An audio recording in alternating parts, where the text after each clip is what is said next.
ঠাকুর, মা, স্বামীজির শ্রীচরণে ভক্তিপূর্ণ প্রণাম জানিয়ে আজকের নিবেদন শ্রী শ্রী মায়ের কথা। স্বামী অরূপানন্দ, পর্ব 19। ঠাকুর ঘরের পাশের ঘরে মায়ের তক্তপোষের নিকটেই বসিয়া সকালবেলা কথা হইতেছে উদ্বোধনে। আমি বললাম, মা, এই যে কেউ কেউ বলেন মঠের সেবাশ্রম, হাসপাতাল, বই বেচা, হিসাব নিকাশ প্রভৃতি সাধুরা যে করছে, এ ভালো নয়। ঠাকুর কি এসব কিছু করেছিলেন?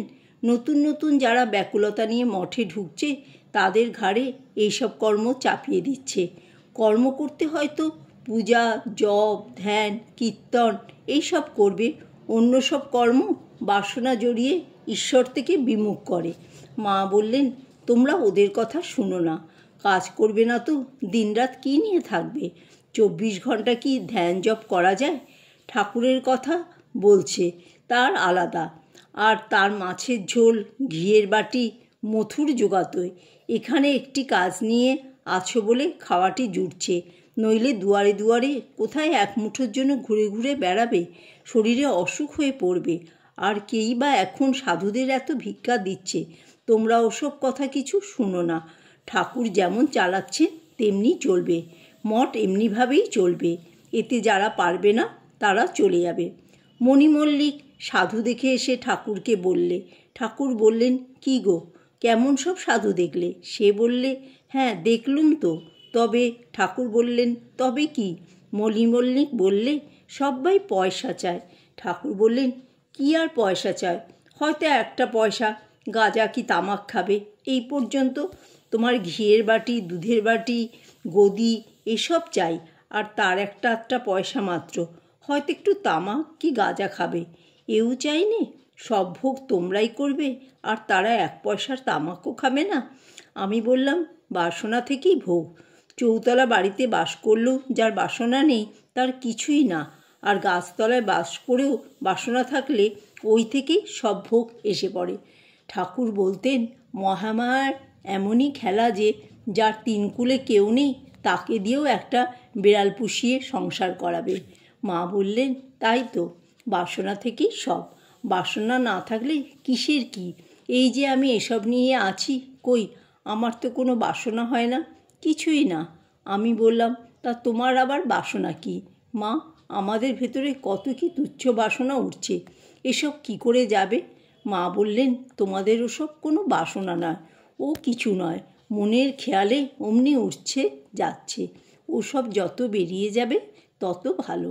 আমি বললাম, কাল বসে বসে ভাবছিলুম যে ঈশ্বর যদি রক্ষা না করেন তো কাহাতক মনের সঙ্গে লড়াই করা যায়। এক বাসনা যাচ্ছে তো অন্য বাসনা উঠছে। মা বললেন, যতক্ষণ আমি রয়েছে ততক্ষণ বাসনা তো থাকবেই। ওসব বাসনায় তোমাদের কিছু হবে না, তিনিই রক্ষা করবেন। যে তার শরণাগত, যে সব ছেড়ে তার আশ্রয় নিয়েছে, যে ভালো হতে চায়, তাকে তিনি যদি রক্ষা না করেন সে তো তারই মহাপাপ। তার উপর নির্ভর করে থাকতে হয়। তিনি ভালো করতে হয় করুন, ডোবাতে হয় ডোবান, তবে ভালো কাজটি করে যেতে হয়, আর তাও তিনি যেমন শক্তি দেন। আমি বললাম, আমার কি সেই নির্ভর আছে? হয়তো খানিকটা নির্ভর আসে, আবার তা চলে যায়। তিনি যদি নিজে রক্ষা না করেন তো উপায় কি? মনে ভাবি, এখন মা তুমি আছো, আপদ হোক বিপদ হোক এসে তোমার কাছে বলি, তোমার মুখ চেয়ে শান্তি পাই। এরপর কে রক্ষা করবে? তুমি যদি ফিরে চাও তবে তো হয়। মা বললেন, ভয় কি বাবা? তোমার কোনো ভয় নেই। তোমাদের সংসার, পরিবার, ছেলেপুলে এসব তো কিছু হবে না। তোমাদের ভয় কি? আর এর মধ্যে আমি থাকতেই তোমরা তৈরি হয়ে যাবে। আমি বললাম, ভাবি, ঈশ্বর যদি ফিরে না চান তো জপ তপেই বা কী হবে? তিনি যদি রক্ষা করেন তবেই রক্ষা। মা বললেন, না, তোমার কোনো ভয় নেই, তিনি রক্ষা করবেন, তুমি কিছু ভেবো না। আমি বললাম, মা, তুমি রথযাত্রার সময় জগন্নাথ যাবে, কথা ছিল না? মা বললেন, এখন তো লোকের ভিড়ের মধ্যে যেতে আছে, কলেরা টলেরা হবে। লক্ষ্মীকান্ত বললে, এখন এই ঘর সব ভাড়া হয়ে গেছে, স্থান নেই। ছোট ছোট ঘরগুলি পর্যন্ত 10 টাকা। শীতকালে যাবেন। আমি বললাম, জগন্নাথ কি মূর্তি? মা বলেন, আমি কিন্তু স্বপনে দেখেছিলুম শিব মূর্তি। আমি বললাম, তখন তুমি সেখানে এই জগন্নাথ মূর্তি দেখোনি? মা বললেন, না, শুধু শিব মূর্তি, শিবলিঙ্গ, লক্ষ শালগ্রামের বেদি, তার উপর জগন্নাথ শিব। একটা কিছু না থাকলে কি আর এত লোক হয়? বিমলা দেবী আছেন, তার বলি হয় মহাষ্টমীর রাত্রে। বিমলা দুর্গা তো, কাজে শিব থাকবেন না? আমি বললাম, কেউ কেউ বলে বৌদ্ধ মন্দির, বুদ্ধ মূর্তি। তারপর শঙ্করাচার্য যখন বৌদ্ধদের তাড়ালেন, তখন ওই মূর্তিকেই আবার শিব মূর্তি করে তুললে। পরে আবার বৈষ্ণব ধর্ম প্রচারের সঙ্গে শিবকে জগন্নাথ বিষ্ণু করে দিলে। মা বললেন, কি জানি, আমি কিন্তু শিব দেখেছিলাম। আমি বললাম, মুসলমানেরা কত মন্দির, কত দেবদেবী ভেঙেছে, কারো নাক কেটেছে, কারো কান কেটেছে। মা বললেন, মুসলমানের ভয়ে বৃন্দাবনের গোবিন্দজি জয়পুরে পালালেন, পাণ্ডারা ধন্না দিলে, শেষে দৈববাণী হলো, মূর্তি গিয়েছে, আমি যাইনি, তোমরা আবার মূর্তি করো, সেই মূর্তিতেই আমি থাকব। আমি বললাম, গুজরাটে সোমনাথের মন্দির, গঙ্গোত্রীর জলে রোজ স্নান হতো, মানুষের মাথায় মাথায় রোজ নতুন জল আসতো। সুলতান মাহমুদ ভেঙে চুরমার করে দিলে, মন্দিরের চন্দন কাঠের দরজা নিয়ে গেল। এমন কেন হয়? মা বললেন, দুষ্ট লোকের ভয়ে তিনি পালান। তাই বা কেন? তিনি ইচ্ছা করলে তো সবই পারেন, তবে এও তার এক লীলা। আমি বললাম, মা, কর্মের ফল কি খণ্ডন হয়? শাস্ত্রে বলে, জ্ঞান হলে খণ্ডন হয়, তাও প্রারব্ধ ভোগ করতে হয়। মা বললেন, কর্ম হতেই সুখ দুঃখ সব, তাকেও কর্মফল ভোগ করতে হয়েছিল। ঠাকুরের বড় ভাই বিকারের সময় জল খাচ্ছিলেন, একটুখানি খেতেই ঠাকুর হাত থেকে গ্লাসটি টেনে নিলেন। তিনি তাতে অসন্তুষ্ট হয়ে বললেন, তুই আমাকে জল খেতে দিলিনি, তুইও এমনি কষ্ট পাবি, তোরও গলায় এমনই যাতনা হবে।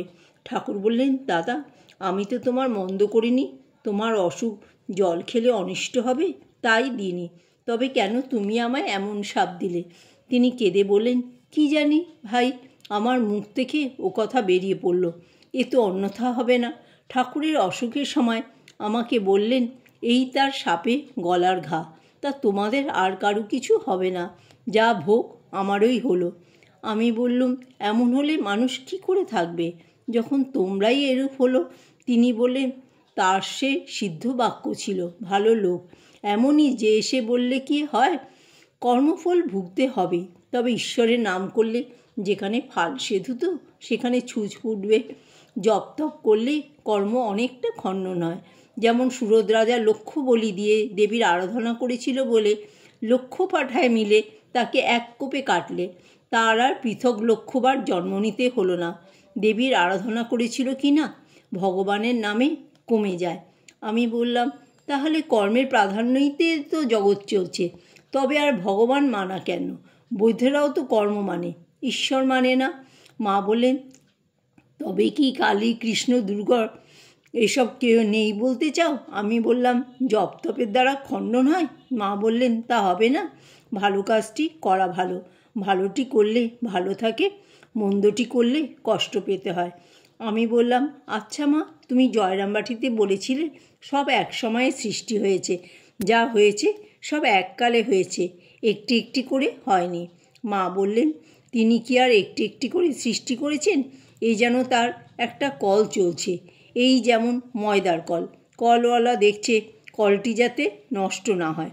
সে কি কোথায় একটি করে গম গুঁড়ো হচ্ছে দেখছে, তেমনি তার কলটি তিনি ঠিক রাখছেন। কোথায় কে কী খুঁটিনাটি করছে তা কি তিনি অত দেখছেন? তার অনন্ত সৃষ্টি, তাকে সর্বক্ষণ দেখতে হচ্ছে। অত খুঁটিনাটি দেখলে কি চলে? জয় মা শারদা।